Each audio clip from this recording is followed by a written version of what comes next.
Going on, good people, man? I just wanted to dive into the word real quick. Thoughts about influence with young adults, and really just thoughts about us personally. Of course, we already know the foundation of love. Go to 1 Corinthians chapter 13 that details what love is. I'm just going to read just only a couple of selections, actually. This is going to be like 5 minutes and less. Though I speak with the tongues of men and of angels, and have not charity, which is known to be synonymous to love, I am become a sounding brass or tinkling cymbal. And though I have the gift of prophecy and understand all mysteries and all knowledge, and though I have all faith so that I could remove mountains and have not charity, I am nothing. Actually, in other versions of the Bible, this is the King James Version, you can find more traditional versions, they will have love there. Verse 3, and though I bestow all my goods to feed the poor, though I give my body to be burned and have not charity, it profiteth me nothing. Charity suffereth long, or love suffereth long, and is kind. Love envieth not. Love will not puff itself up. Love does not behave itself unseemly. It does not seek her own. Love is not easily provoked, and thinketh no evil. Rejoiceth not in iniquity, but rejoices in truth. Love bears all things, believes all things, hopes all things, and endures all things. Charity never faileth, or love. Love never faileth. But whether there be prophecies, they shall fail. Whether there be tongues, they shall cease. Wherever there is knowledge, it will vanish away. For we know in part, we prophesy in part. Of course, when we come face to face to God, we know all things. We have all this commentary on love, and you hear people talk about love, but for the Christian understanding, we understand Jesus loved, and so he gave, and so love gives. But also, love is optimistic. Love hopes. Love believes for a better future. You can do all the right things as an influencer, and bad things still happen. Like Mark, let's see, 16 deals with, Jesus being crucified. We know that he did all the right things. Bad still happened to him, but it was with purpose. Mark chapter 15, verse 34 reads as follows. In fact, we'll go to verse 29. Matthew 15:29. And they that passed by railed on him, wagging their heads, saying, O thou that destroyest the temple and buildest it in 3 days, save thyself, come down from the cross. Likewise also the chief priests, mocking, said among themselves with the scribes, He saved others, himself he cannot save. Let Christ, the King of Israel, descend now from the cross, that we may see and believe. And they that were crucified with him reviled him, hated him, and talked bad about him. That's what reviled means.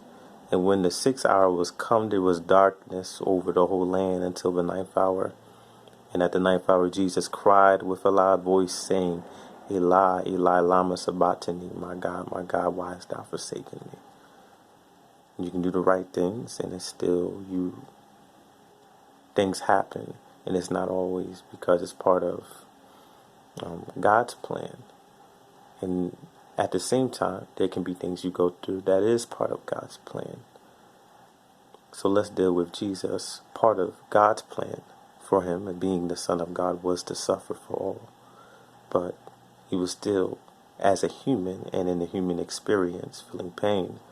He felt forsaken because he was permitted to go through and experience certain things. But God had not forsaken him, and God has not forsaken you. So in the area of dealing with these young adults who can say crazy things, like the mockers who saw Jesus on the cross, he was doing that for them. And you've been doing things for your children, the young adults you mentor. You've been doing things. But it's not always received. Gratitude sometimes is the last word you hear. And sometimes you never hear it. And sometimes you hear the opposite. Sometimes it's challenging. That's what we call disrespect, right? Sometimes we may want to buck back at them And, we quick to lay hands suddenly, and I pray the Lord help us with that, to be love, to lay down our life. No, we were not forsaken, but why does the Son of God say, my God, why hast thou forsaken me? Because that's what he felt. And there are emotions that we are experiencing while doing the work of God, and also while going up against the demonic forces who oppose love, which is the law of heaven. Love created order to sustain love. Now we have families on the earth, we have communities. The enemy knows that if a person does not walk in love, they cannot be light. Or if a person does not receive love, they cannot be light. So you are light in dark places to be the love of God where he has called you. And with that love, there is an agreement from heaven. So now there's power coming to your situation. But it can't just be for, the next 3 days or 5 days, next 10 to 20 to 30 years.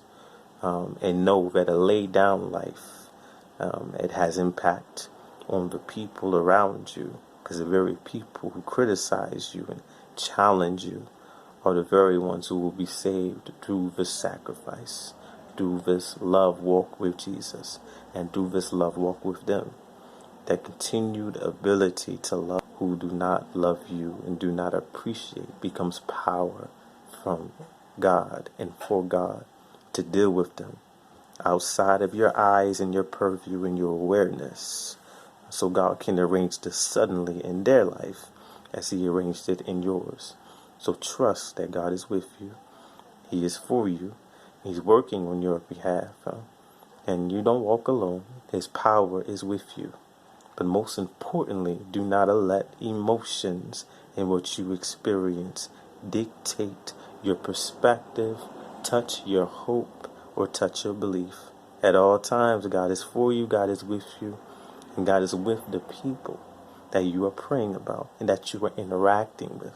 And that interaction is more important. That interaction is more important than prayer. Some people may not believe that, but if you can't pray about people and treat them bad and think the Lord can touch them, no. So, thank you for your time. And please consider the power of emotions to have us believe something that is not true. Jesus was allowed to go through something, but he was not forsaken by God. Because if a thing is forsaken, a thing will not be raised from the dead. If a person is forsaken, will not be raised from the dead.